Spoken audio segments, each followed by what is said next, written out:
Welcome to another episode of Tan's Two Cents podcast. And today's episode is titled The Pendulum Swing in GovCon. As we settle into some of the new changes with the administration brought by the President Trump and his executive orders, federal contractors are already feeling the ripple effects of multiple executive orders and changes within this administration. These policy shifts touch everything from workforce priorities to technology investments and climate initiatives and supply chain requirements. And today, we're going to explore how these shifting forces, whether driven by policy, technology, or global events, will shape the federal contracting space and how businesses can position themselves to succeed in this dynamic environment. I'm your host, Ton Wilson, and today with us I have Shauna Weatherly from FedSubK. Shauna, thanks for joining us here today, and please say hello to our intellectuals and share a little bit about yourself and your incredible work at FedSubK. Well, thanks for having me, Ton. It's really great to be here. Well, I'm the founder and president of Federal Subcontract Solutions, and that's FedSubK for short. And what makes FedSubK unique, I think, in kind of this GovCon space is that I bring a lot of firsthand experiences from my federal contracting background from multiple perspectives because I've held quite a few roles both in and out of government in about over 4 decades associated in and around this space. So, I started as a young military spouse and I was moving around the world, and that's kind of how I got my first federal job. It was the only gig in town in the country I was living in. And it was never anything I thought I'd do, but I jumped into it. And from that first position, which was in human resources, I was able to kind of cultivate a career that spans areas of human resource, budget, and manpower, acquisition, did some program and project management, and then ended in policy and was able to do that across several DoD and civilian agencies for about a 36-year career. And I see projects in the federal marketplace from a lot of angles. So, I've been the contracting officer, I've been a chief of contracting, I've been the contracting officer's representative, managing government contracts, in those prior roles, writing contracts and signing contracts with unlimited authorities. And then as a FAR policy expert in my last position, I was an advisor to the Civilian Agency Acquisition Council, developing FAR cases and reviewing DFAR cases for implementation into SAM.gov and that integrated award environment where, all our data for contracts goes, and have been part of that rulemaking process that we hear about a lot. And now I'm a small business owner and an SBA certified women-owned small business. So I've kind of faced the gauntlet of that registration and certification process and understand some of these, unique challenges now in small businesses trying to find opportunities and understanding the rules of the game. And then, I'm a speaker and an instructor and an author. I've taught some classes both inside government and out, and I've write a few white papers on women-owned small business issues as an advocate, as a small business advocate, and actually was interviewed by the House subcommittee on small businesses a couple of years ago on one of those white Oh, papers. wow. So I got some opportunity to actually feel like I was making some contributions. We did see one thing out of our recommendations change, which is the renewal of the women-owned small business certification from 1 to 3 years. That was a recommendation we made in our white paper. So I was really happy to see that come into play a couple of years later. So that's kind of my mission, to be kind of a trusted resource and an advocate for small businesses, because I've seen that struggle inside and outside of government. And I want to provide those resources on an affordable basis and be that trusted resource for small businesses out here. Yeah, I've actually really looked forward to our conversation because you and I see you online all the time on LinkedIn. We contribute to a lot of the similar posts and discussions out there.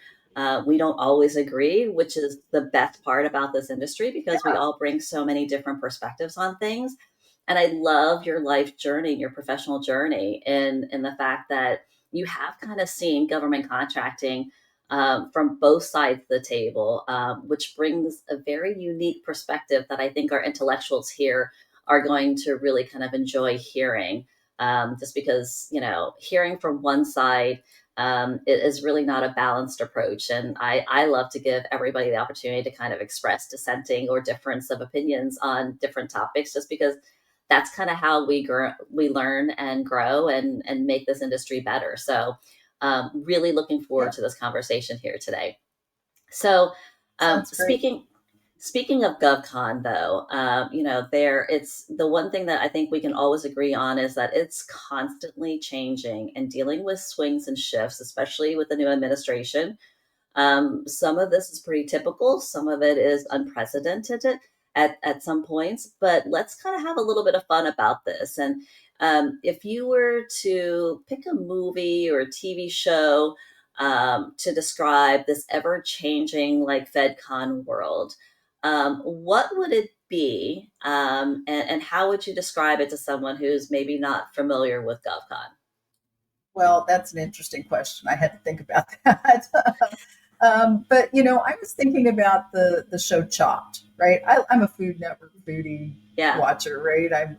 I'm not a cook, but I watch the shows, and so I went with Chopped from the Food Network because I think it's kind of interesting. You're using the same basket, different ingredients that are a surprise to you to make some inspired dish for a set of judges over a very short window of time, and you're trying to win a cash prize, right? So I kind of see that as kind of the procurement landscape in a Hmm. nutshell. The ingredients are kind of like the different procurement rules and the different agencies and every different RFP that you may respond to.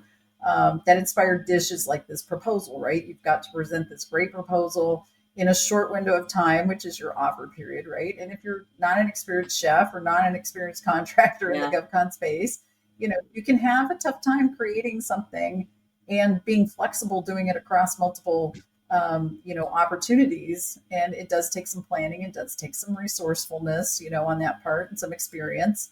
And then the judging is kind of like the review of that, right? The government gets a chance to review your bid or your proposal, and they're taking a look at it. And then the grand prize is the contract. It comes Hmm. down to whose bid or proposal gives the best value to the government, and that can be subjective at times. It's not always a low price, right? And so that's kind of the tastes of the judges and things like that. Yeah. Depending on the processes that get used. So that was kind of my analogy in the nutshell of a TV show. Yeah. No, that sounds great. I am a huge foodie. I'm a foodie and a cook. And so I can definitely appreciate that. And I love like the Gordon Ramsay shows where he does all of those battles in the kitchens. And, like I think he's got this one show where there's like different levels of kitchens. And Yeah, so like the top, that show is really kind of cool because the top level you've got like all the best equipment and you've got all these resources, you get all the stuff first. And I kind of think of that as being like the large business, right? They have like this huge advantage. And then you've got the mid tiers, and then you've got like the people in the basement, which are just scraps. They're just trying to make do and be innovative. And I think, one of the things that we learn from that show and Chopped and others is that like innovation and creativity can come at different levels, and seeing that and being able to kind of witness those examples and how other people think outside the box is kind of inspiring, even for those of us who are maybe more experienced or we think that we've seen everything, right? yeah, We really kind of haven't, because we all kind of bring our own different perspectives and baggage and knowledge to the table. So yeah. I love that. I love that analogy. Um, and so let's just like dive into our discussion here. And what I always like to do in our first segment is just kind of like level set the expectations and get everyone on the same page. And so I think it's really important for us, when we're talking about the pendulum swing and GovCon, to understand the forces at play, right? So it's like, let's just say like watching the game, like The Price is Right, for example. Like this wheel is constantly spinning. Some spins, like administrative changes, will shift priorities kind of subtly. Others, like regulatory requirements or executive orders, can kind of all of a sudden feel like this sudden like buzzer, like, oh, time's up, like it or not, this is kind of what you've rolled. So, Shauna, from your perspective, what are the biggest pendulum swings in the federal space today, and how do they shape kind of the way contractors need to kind of prepare? Well, yeah. Right now, there's a few policy, specifically procurement policy. I think is one pendulum that is always swinging. And particularly now, that's the set of rules that we're playing under any given moment in the process as contractors, right? Either whether you're seeking awards or you have an award, you're playing by this set of rules, and it includes small business rules and competition rules, rule of two, types of contracts, all those things. I think another big one is security. While security's always been important to the government, and it used to only be physical security back in the day, we're dealing with cybersecurity now and attacks from bad actors, and we don't always know where they originate. So that's a huge pendulum that is swinging in the government now. Compliance is another one. Out of procurement policy comes compliance, and knowing what you need to do to be compliant with federal laws and regulations. And as those things change, that's terms and conditions, reporting, and oversight. They vary by agency, and they vary by when your contract is awarded, whether it was 5 years ago under those rules then or current rules now. So being kind of aware of those pendulums and how they impact you, whether, where you're at in that process. And then I think this is the one everybody's talking about quite a bit. It's been on a lot of people's minds, is the innovative use of artificial intelligence. We're seeing that both in industry and in government starting to take hold, particularly when it comes to federal contracting and processes around writing proposals, evaluating, and crafting award documents on the government side, and then proposals on the industry side as well. So you have to be tuned in to kind of all those things, what's going on all at the same time, because the changes occur at different times and by different means, and to have different catalysts to all of them. And knowing how and where that change comes from is important to really be successful in the federal marketplace. You have to take your business's temperature in all these areas and know where you stand in terms of really your business strengths and weaknesses, gaps in your knowledge, your connections and relationships to the space, and kind of the sources you rely on, whether they're current or outdated, and, the advisors you even use and the knowledge of those people. So having a business structure that has you and allows you to take your temperature at different points or a different cadence in your business operations is really important to kind of keeping on top of these pendulums that are swinging all the time, more than just those four that I mentioned. Yeah, and I think it's so critical too, and I hate to use this term because it's so overused, is to be agile in our approach. I think we need to have some flexibility in how we pursue or how we approach some of these topics that you mentioned. And I think, one of the things, obviously, with CMMC, and cybersecurity and just security of the infrastructure, securing our borders. Like you said, it used to be physical security. Now it's so much more than just the physical security. Is that it's not always like the attacks are not always obvious.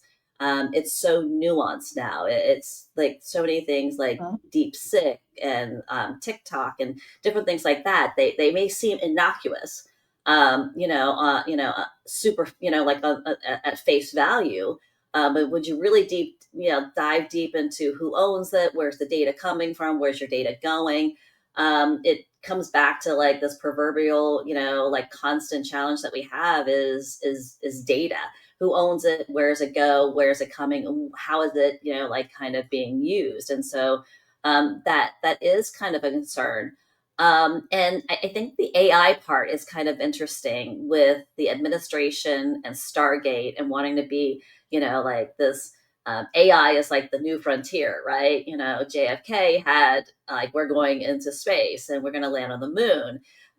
With this administration, we want to be the AI, leader in the world, which is almost kind of in conflict with the GovCon industry and how it's kind of taken its stance on allowances for AI tools in the development of proposals. For example, NASA SOUP. Again, I hate to always seem to be picking on NASA, but they put it out there. So again, it was not, I didn't write it into like their requirements. Down to, are you using AI to evaluate proposals, which is not a new concept.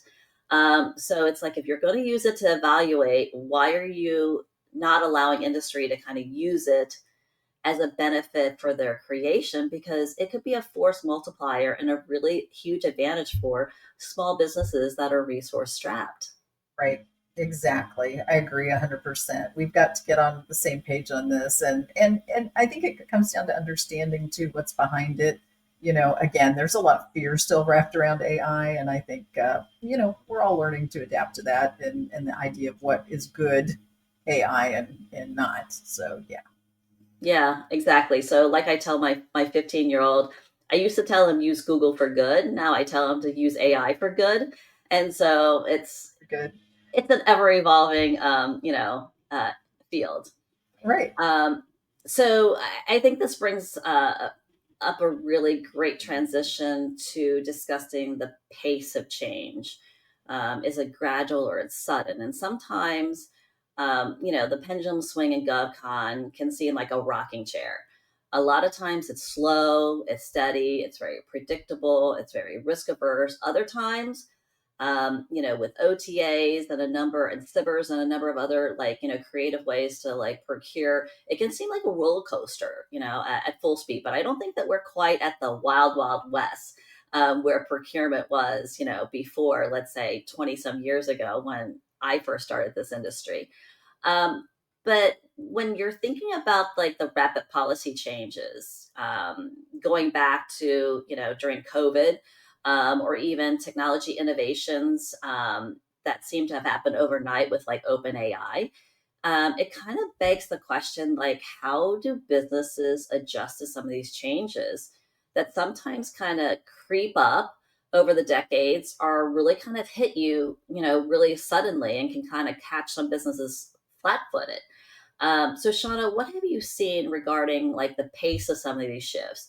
And what's the most surprising disruptor that you've witnessed during your career? Well, the pace of the pendulums vary, right? Like we said, for particular areas or topics, and that really is set by what drives that's kind of what drives the pace, right? Is some of these changes and where they come from, it whether they're external or internal to the government. So, just a few examples just to give an idea is like external factors usually drive the rapid change, right? The increase in a need for services or response to like the pandemic or a natural disaster, something like that. We'll see buying thresholds get shot up high and certain processes get waived or mandated even depending on the benefit to the government and some of the reliability of the government needs to have in order to respond, to things like in terms of quality or delivery, things like that.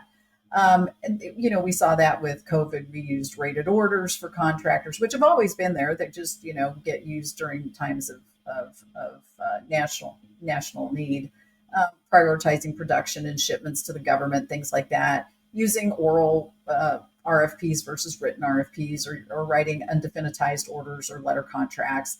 Those are all typically driven by external factors when we go into kind of those not as normal processes. They're there, but we just don't use them all the time. And then we have all these internal factors that dictate change. There's new laws that come from the legislative branch, new executive orders from the executive branch, and those are what typically most often impact federal procurement, changes. And the pace of those is usually measured, like you said, kind of can seem like a rocking chair because the rulemaking process and the timelines that are associated with it, they're pretty standard and cut and dry because of the measurements that are taken each time, the thought and the analysis that goes into the process. But I'd say right now, another internal factor is this change in administrations that occurs, and that change in power can speed up, slow things down, can hold the pace. It depends on whether the administration carries over or not. And presently, we're seeing this very accelerated pace, related to policies, and it will have a ripple effect on other areas as time goes on and impacts the pace at which other areas are going to change, rulemaking and other things. And I, would call this an unprecedented pace. I have not seen this in my 4 decades in this space. And that's resulting in a lot of concerns in both industry and government about how to ensure compliance and understanding of what the current rules are during a rapid change of pace in this accelerated environment.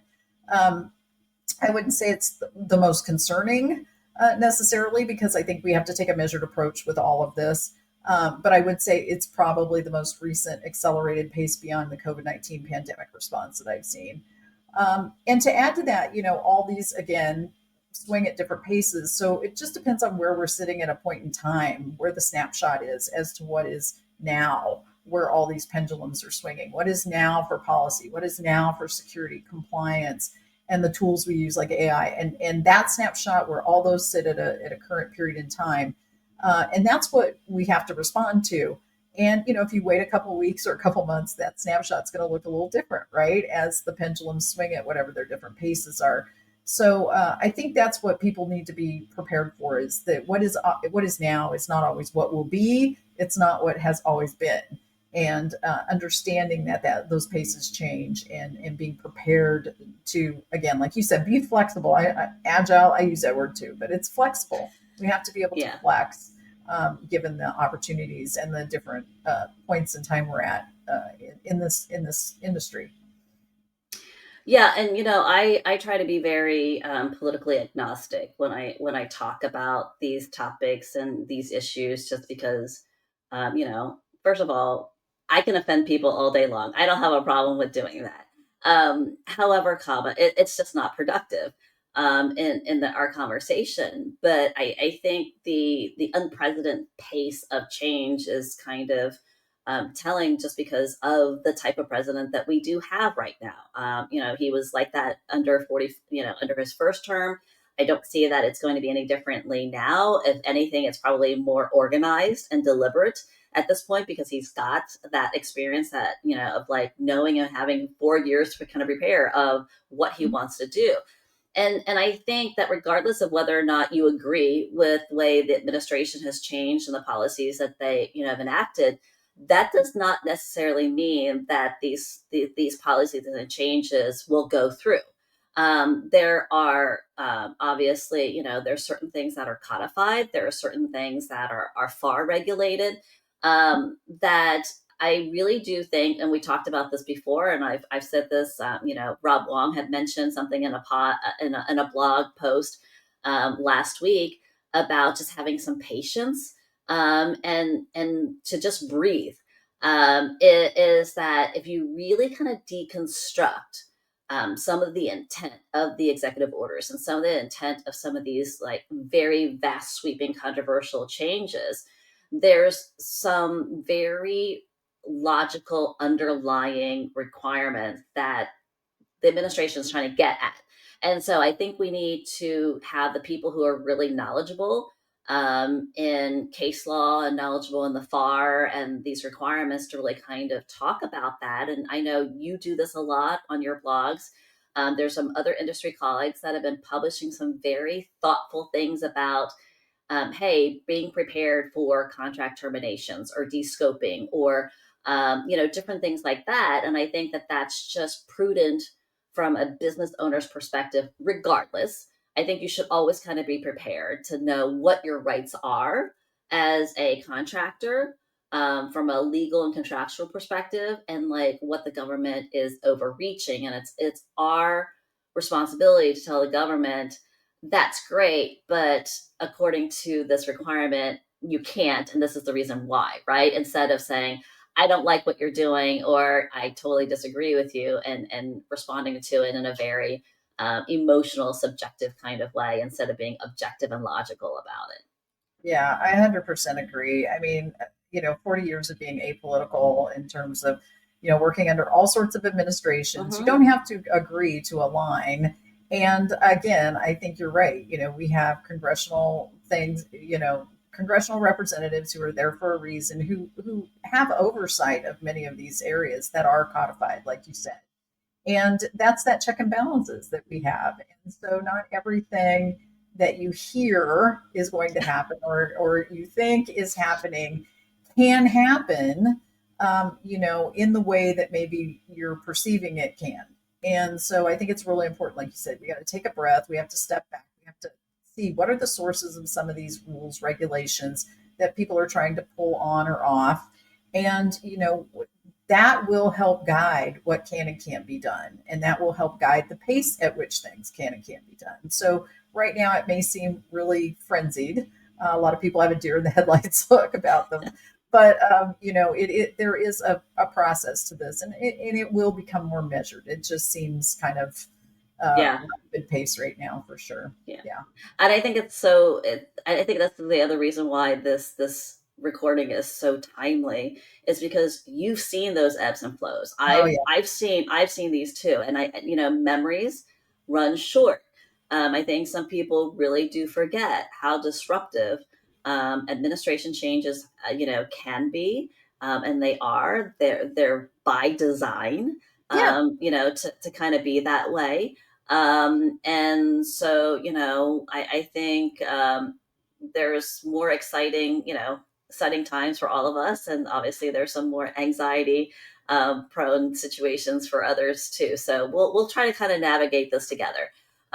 Which really is a fantastic transition into our next segment, which is navigating the moving targets. And so, working in GovCon sometimes I've got a 15-year-old and he plays video games. And so it's almost kind of like playing like a video game where the environment and the rules kind of change every time you level up, every time things get a little difficult or a little challenging. Like 1 minute, you're focused on winning a contract. The next minute, there's a new policy change or initiative, and it just totally rewrites the entire assumption or expectations for what you had as far as your rule book is concerned. And so these moving targets can kind of make it hard to really kind of pinpoint a long-term strategy. Yet businesses have to kind of stay up to date and agile in order to kind of succeed. So, Shauna, how do you recommend businesses balance some of this long-term planning, which can be anywhere between 12 to 18 months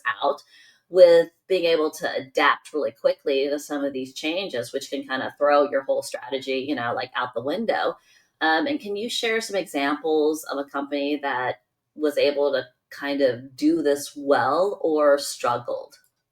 Yeah, well, I think you have to have a really good understanding of your business's posture, right? Where are you at, and knowing what you need to put into place to kind of shore up your operational processes is important, because a lot of businesses get started, they have some quick wins, and things get forgotten about. They get, you're going and flowing, and then things are working out great. But I think particularly now you have to know your business's posture, and do you know how shifts that could occur and the pace at which they're going to occur could impact your business. How fast do you have resources, or do you understand how to get them operationally to help adapt to some of these shifts that could occur? How well do you know the missions and regulations and processes of the agencies that you want to support or you currently work with when it comes to their anticipated shifts? So I think all this has to be kind of part of your business planning and operational processes when you're thinking long term. You have to kind of get familiar with those pendulum swings that occur in each agency and on different topics within your industry and the work you support. And a good example of this is I've had an 8A contractor in the past who received their certification. They had relationships, they were building things quickly, and didn't realize they were going to get a sole source contract rather fast off of a proprietary process that they had. And the award happened so fast that they barely, had gotten through all the business document approval process at SBA, because they had these great connections, and they had this really large contract handed to them for a 12-month period of performance, and they virtually had no compliance structure in place yet. I mean, they hadn't, had the luxury of having learned from past contracts, what they needed to do and things like that. And they had a minor compliance structure in place, but it wasn't as robust as they needed for this new terms and conditions and for the agency they were working for. And so they reached out to me, and I helped them kind of develop a compliance matrix and against their contract award documents, and briefed them on what they needed to do. And they kind of got this glazed look, Yeah. and they realized, wow, the price we quoted for this work was not even close to the extent of compliance work that we're going to have to do and what we're going to have to get up to speed on really quick. And they adapted. They brought in some 1099 resources, and they found some other contracts who could help mentor them and help streamline some of their processes and reporting, and were really great to work with them. But it was something that they just didn't have on the radar. And so I think you have to make sure, even if it's not impacting you now, having these relationships established, knowing what you know in the industry. You have to always be thinking of the long game, the long end planning, and because it's stressful to play catch up. It can really impact your performance if you're playing catch up and the government sees you playing catch up and it's not done well. And you don't want to have that problem. So you also don't want to get complacent. So it's a lesson to kind of plan for what you know, what you don't know, and Yeah. what you don't know, right? Really dig into those things, find mentors and learn, and just constantly start, keeping that assessment of your business posture up as you're going. Thinking long term. Yeah. So I think you can probably approach this from a couple of different angles. In that, obviously, having a resource like yourself or me or others who are there to kind of advise you and consult you, through some of these changes or shifts, is always really helpful. The other thing too is I'm a huge fan of industry associations. So I Yeah. think depending upon what industry you're in, AFCEA, Women Impacting Public Policy, the National 8A, the Hub Zone Council. There's so many really great organizations out there that are constantly talking with the government counterparts and with industry to kind of bring really great programming and like new information and most recent and relevant um, details that will impact a business. So, I think you need to kind of take it upon yourself first to stay up to date on things because you can't be spoon fed everything, right? So you really need to kind of stay on top of that. Um, but I think the example that you described is so typical of a small business, in that I think small businesses come in and look at opportunities with the government and, yeah, I have past performance, I've done this before, I can do the work. And so yes, that's one question in your bid no bid process that you should consider is, are you qualified? Do you have the past performance? Can you do the work? But the other side of that too is, should you do the work? Can you do the work? And can you do it profitably? And I think profit is kind of one of those really ugly words that no one ever wants to claim or say that they, like, oh, we're going to make a profit, because I don't know, it's been demonized as like this horrible thing. But really, business, you need to make a profit so you can continue to hire people to invest in your company so you can continue to grow. We're not here to, no, we're not a nonprofit for the government. Right. And so knowing how to kind of price, which is a whole other topic and conversation in itself, but understanding the terms, the conditions, the restrictions, the mandates, the reporting, like all of that adds up, and you need to account for not only the time and the resource perspective, but also the cost impacts on your business to do that.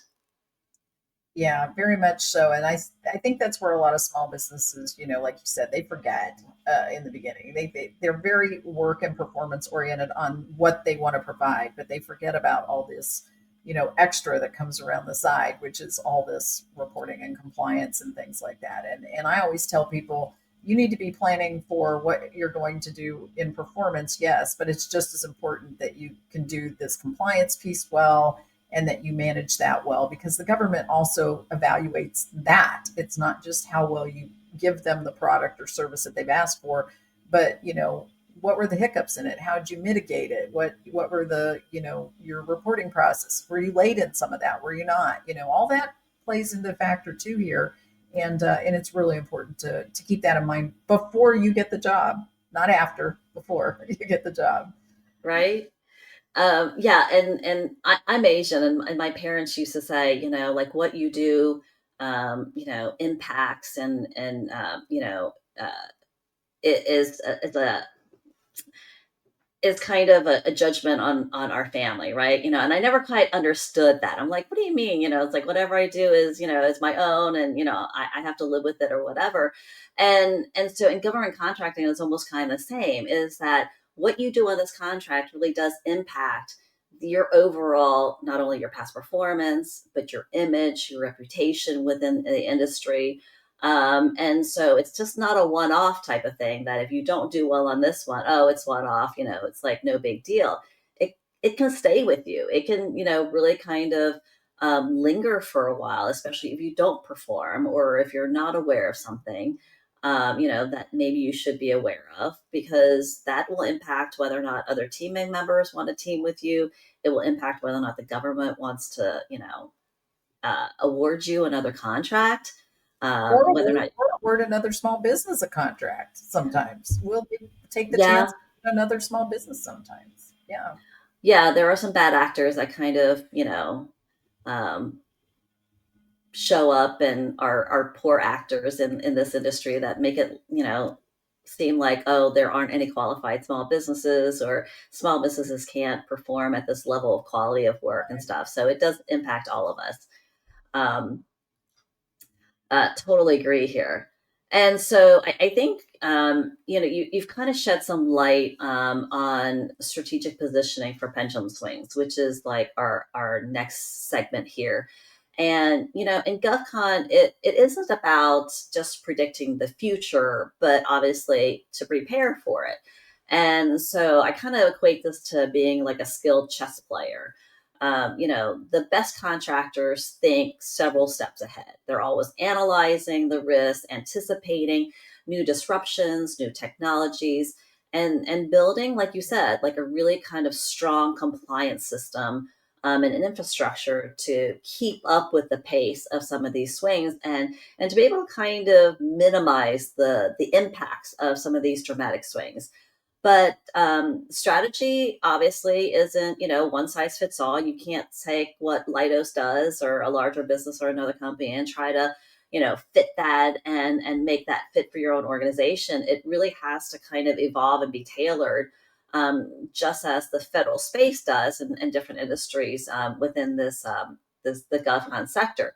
So, Shauna, given your experience with your business, and your work within the federal government, what practical advice can businesses do you give businesses to kind of strategically position themselves for some of these shifts? And how can they kind of stay competitive while still remaining compliant? Because sometimes those two are at odds with each other. First, you can't plan for every shift, right? That the government's going to throw at you. But there's, strategically, I think there's a couple places that are really good to think about. So, first of all, making sure you have relationships with a variety of different types of businesses out there. If you're a prime, you want to have, or if you're a sub, excuse me, you want to have a lot of relationships with primes. You don't want to put all your eggs in one basket necessarily. Or if you're a prime, you want to have relationships with multiple subs.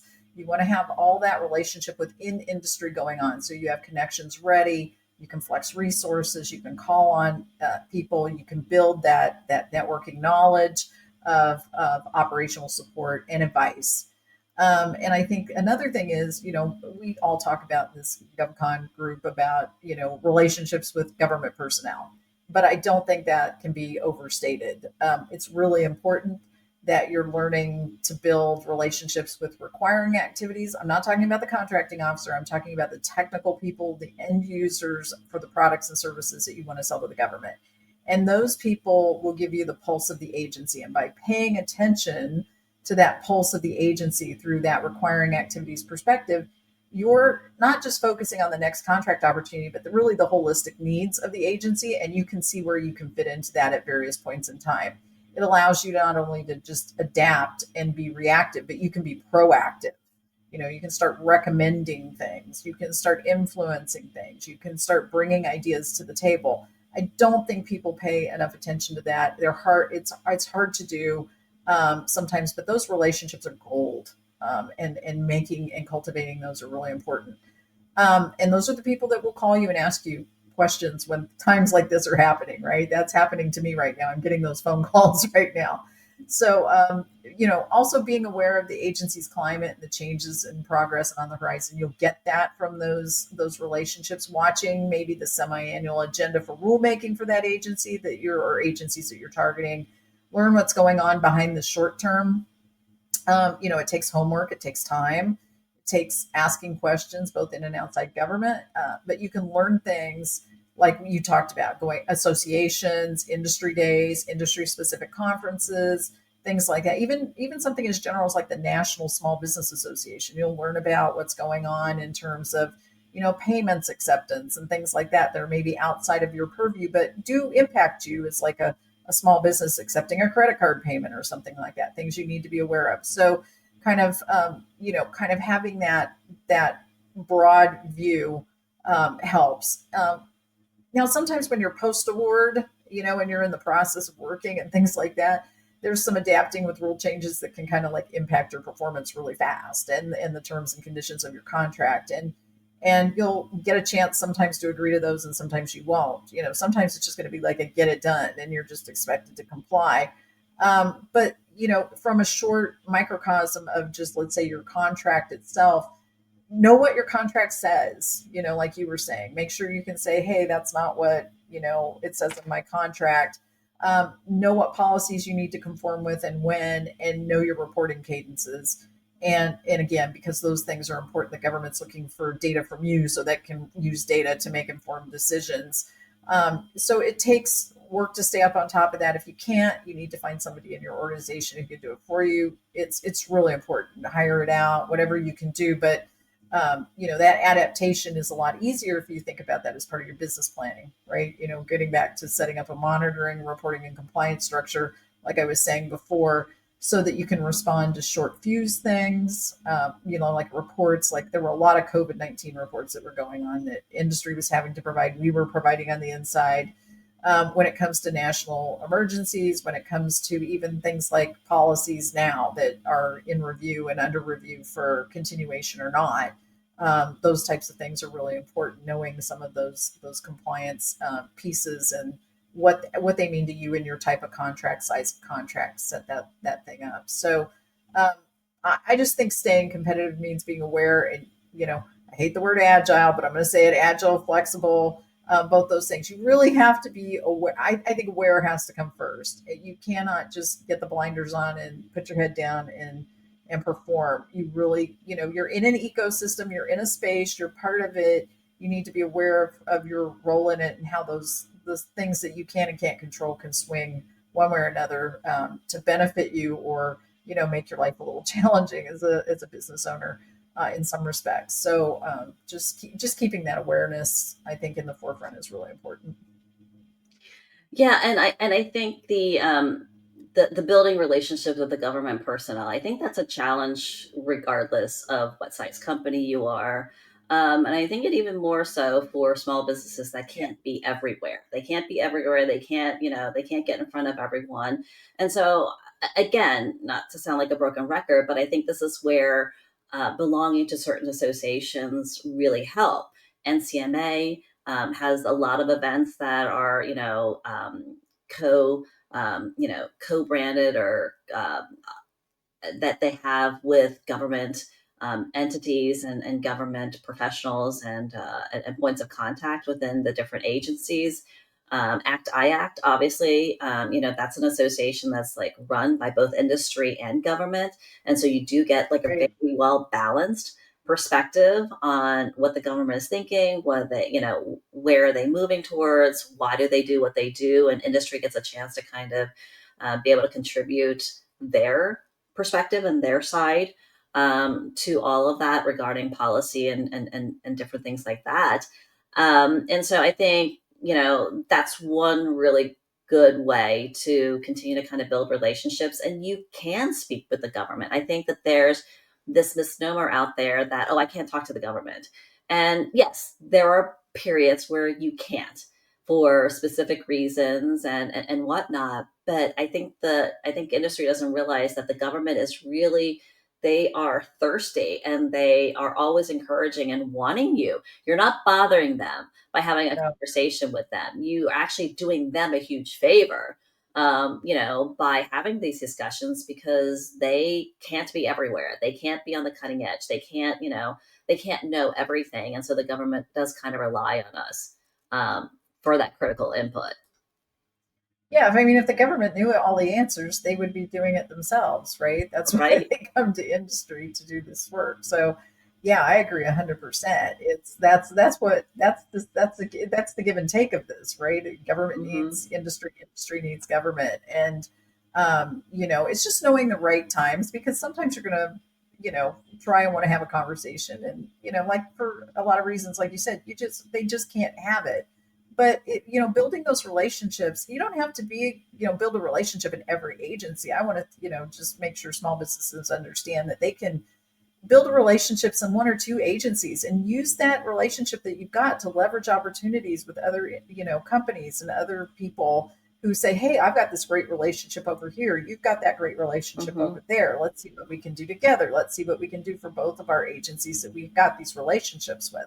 So you don't have to be a jack of all trades for every agency. Pick a couple, build those relationships, and then have leverage that information and that those opportunities that you're hearing about with others, to a prime. If you're a sub, take it to a prime. If you're a prime, and you need a venture team, bring in somebody to joint venture with you, those types of Right. things. But yeah, they are that important. They really do make a difference, and they take time to cultivate. But the government, when they trust you, that is everything. Yeah, that's really gold. You're striking GovCon gold. When you reach that level of trust. And lastly, too, I think I read so much. It just pains me. Sometimes people think that I'm illiterate because I don't really read casually or personally. But there are a few things that I will read, and so like the National Defense Authorization Act, the NDAA, every year I find Yep. riveting. Yeah, I'm not a policy wonk or anything like that, and sometimes it's a little dense, and it's like, oh, I have no idea what you just said here in this paragraph because it's a little legalese sometimes. But the NDAA really is kind of telling about Yeah. up and coming changes that are going to be really impacting GovCon. So I think that should definitely be part of everybody's like annual reading. And then the other one that I really like is the Gauge Report from Cone Resnick. Like, I find the Gauge Report so interesting because it does pulse industry and it takes topics that I think GovCon should be interested in. And so I kind of want to add that to our intellectuals reading list there um, to kind of stay up to Good date choices. on some of these changes. So this actually wraps up our episode here today on the pendulum swing and the GovCon, and I wanted to talk a little bit about some key takeaways and last parting thoughts about our discussion here. We've talked a lot about how the federal space is shaped by constant pendulum swings. It's not just the new administration; it happens all the time. From changes in policy can be caused by administration, global events, natural disasters, whatever it is. You can never really, really tell. But the pace of change can be sometimes dramatic. It's not always dramatic. It can be very subtle because the government obviously is very risk averse. But you kind of need to be prepared for sudden shifts and the long changes where sometimes you're like, oh, let's get to the change already. Like, can we stop talking about that and actually implement some of those changes? Like, for example, CMMC, right? CMC is upon us right now. And I feel like we've been talking about that for decades. And now no one's happy that it's happening. So Yes. again, you can't please everybody all the time. Um, but at the bottom line, though, you really do need to kind of be proactive in your approach and to kind of have a plan or at least a strategy for how to kind of approach that. What are some of your last parting thoughts for intellectuals here as we close out this episode? Yeah, I just think it's reminding everybody again that the pendulums that we talked about, even all the ones that we didn't, swing at these different paces, and how that can be slow, fast, or steady. And, when you're proposing on a contract or you win a contract, it's that snapshot in time again. Hmm. And, down the road, 5 years from now, if you get another one, you could be operating on where the pendulums were sitting 5 years ago, thinking, oh, this is what I'll bid. This is how I'll do it. This is how the agency does this process, whatever, whatever, whatever, any different pendulum that could be in play there. And just understand that you've got to be aware at all those. The way you propose could be different. The Yeah. process could be different. The outcome could be different. The terms and conditions could be different. The reporting could be different. So it's that constant being aware and adapting thing that I just feel I have to stress one more time because it's where I've seen over my decades in federal contracting, contractors, even incumbent contractors who have won this contract, over and over again, get tripped up. That is where they get tripped up. It's not being aware and not adapting. Yeah. And we do have an episode on our podcast about incumbency pitfalls. And you're right, like we didn't talk about that, but the rinse repeat model sometimes will work. It will work for a short period of time, but if you think that you can stretch that out over decades or even to like the next iteration of a contract, 4 years in the government sector is a lot can happen kind of in that period of time. And so I think, we didn't even talk about the whole like bidding strategy and kind of staying sharp on it.